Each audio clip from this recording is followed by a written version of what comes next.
네, 안녕하세요. 멘탈이 전문가의 철이형입니다. 네, 미국 증시가 어제에 이어 오늘도 하락을 이어갔습니다. 3대 지수가 모두 떨어졌고 나스닥은 또다시 1% 하락했는데요. 오늘은 무슨 일이 있었을까요? 이번 주는 확실하게 조정의 분위기가 이어지고 있습니다. 연준의 금리 인상 예측치가 강한 고용 보고서와 연준 의원들의 매파적 발언으로 크게 올랐고, 또 최근 특별한 조정 없이 증시가 계속해서 상승해왔기 때문에 한 번쯤 열을 식히고 가는 시간이 필요한 것이죠. 오늘 실업수당 청구 건수가 정말 오랜만에 예상치보다 높게 나오긴 했습니다만 예측했던 대로 시장에 대한 임팩트는 거의 없었습니다. 이것은 어제도 말씀을 드렸죠. 첫째, 지난주 있었던 초강력 고용보고서의 여운이 아직 남아있기 때문에 상대적으로 마이너 보고서인 실업수당 청구 건수가 주는 영향력은 줄어들 수밖에 없었고, 둘째로 예상치보다 높게 나왔다 뿐이지 여전히 20만 명 이하의 대단히 낮은 수준에 머물러 있는 것은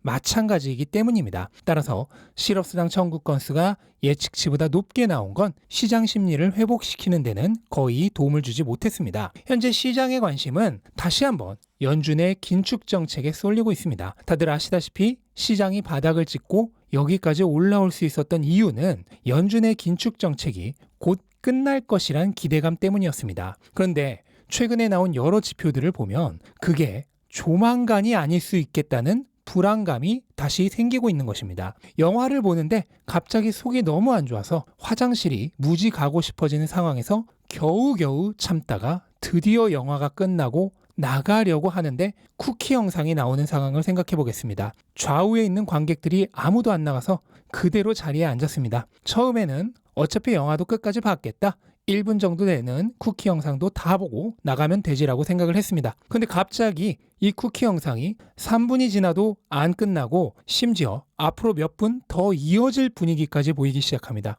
그렇게 되면 정말 미치고 팔짝 뛸 노릇이겠죠? 현재의 시장 상황이 그렇습니다. 3월이면 금리 인상이 끝나고 박수치고 떠나려고 했는데 갑자기 5월에 금리 인상 한 번 더 할 분위기고, 심지어 이대로 경기 지표들이 강하면 6월에 금리 인상 한 번 더 할 수도 있는 분위기로 가고 있습니다. 이렇게 되면 너무 빨리 박수를 쳐버린 게 되어버립니다. 그럼 어떻게 해야 될까요?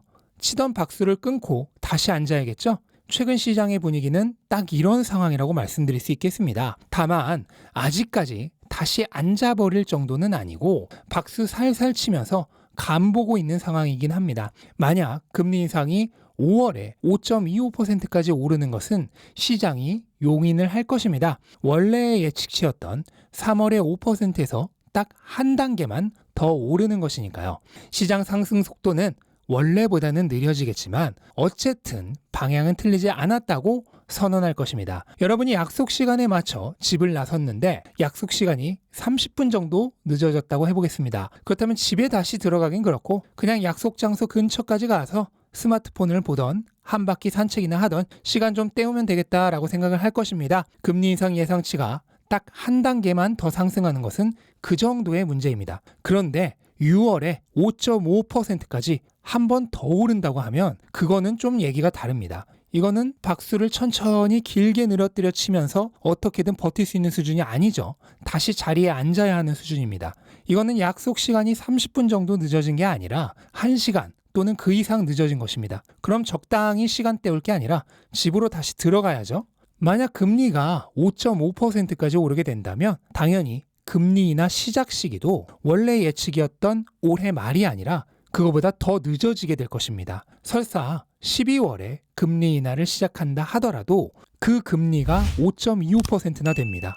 불과 1, 2주일 전 금리 인상치가 오르기 전에 올해 12월 예상금리는 최종금리 5%에서 11월, 12월 연속 금리를 내려 4.5%가 되는 것이었는데 무려 0.75%포인트나 높은 게 되어버립니다. 이거는 적당히 비비면서 해결할 문제가 아니죠. 완전히 되돌아가야 하는 수준의 차이입니다. 따라서 정말로 상황이 이런 분위기로 흐른다면 그때는 약한 조정이 아니라 예전 주가 단계로 완전히 한번 되돌아가서 재정비하고 다시 금리 인상 종료 시기가 눈에 보일 때 재출발하는 것으로 바뀔 것입니다. 그때는 겨우 뚫었던 추세 저항선 밑으로 다시 되돌아갈 가능성도 다분히 있습니다.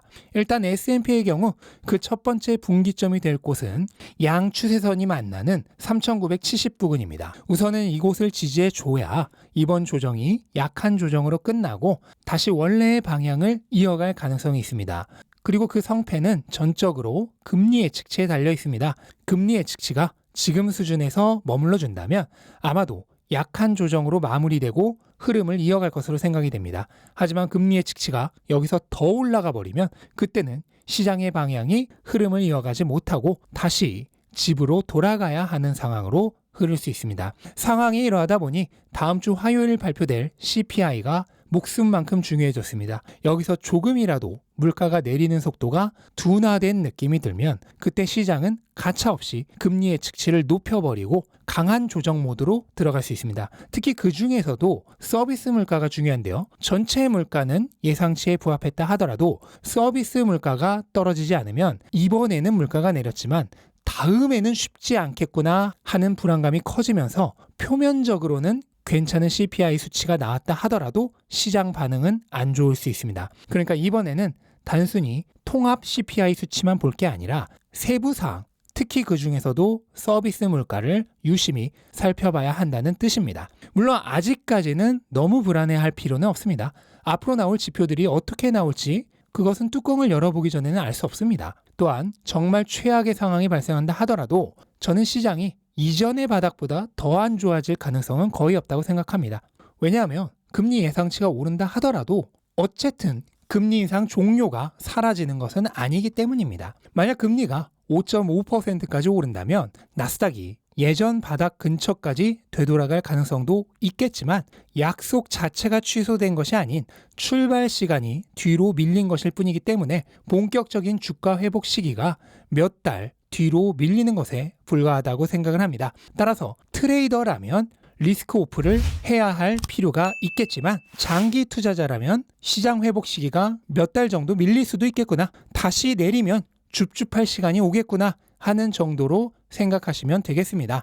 네, 그리고 시장이 이런 상황에서도 홀로 역주행을 계속하고 있는 주식이 있는데요. 바로 테슬라입니다. 테슬라는 나스닥이 1% 내리는 오늘도 홀로 3% 상승하며 강한 흐름을 이어갔습니다. 오늘은 특별한 호재는 없었고 어제 200달러의 저항선을 돌파했던 관성으로 그대로 상승했다고 보시면 됩니다. 하지만 오늘 고점 대비해서 종가가 강하게 밀리는 일명 도지형 캔들이 나왔는데 주가의 급등 이후에 도지형 캔들이 나오면 단기적으로 강한 고점 신호입니다. 또한 시장이 지금처럼 계속해서 조정 흐름을 보인다면 당연히 테슬라만 나홀로 강세를 유지할 수는 없을 것입니다. 따라서 테슬라도 앞으로는 전체 시장의 분위기를 따라갈 가능성이 높지 않을까 생각이 됩니다.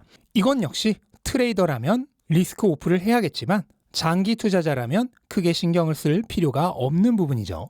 가치와는 상관이 없는 가격 흐름이기 때문입니다. 보셨다시피 시장의 흐름이란 것은 마치 살아있는 것처럼 계속해서 변화합니다. 바람의 방향이 수시로 바뀌듯 시장의 방향도 수시로 바뀝니다. 가격이란 것은 어제까지만 해도 계속 오를 것만 같다가도 내일부터는 계속 내릴 것만 같이 급변하기도 합니다. 따라서 가격은 전혀 의지할 만한 것이 되지 못합니다. 의지할 수 없는 것에 의지하려고 기대는 투자자는 늘 불안할 수밖에 없죠.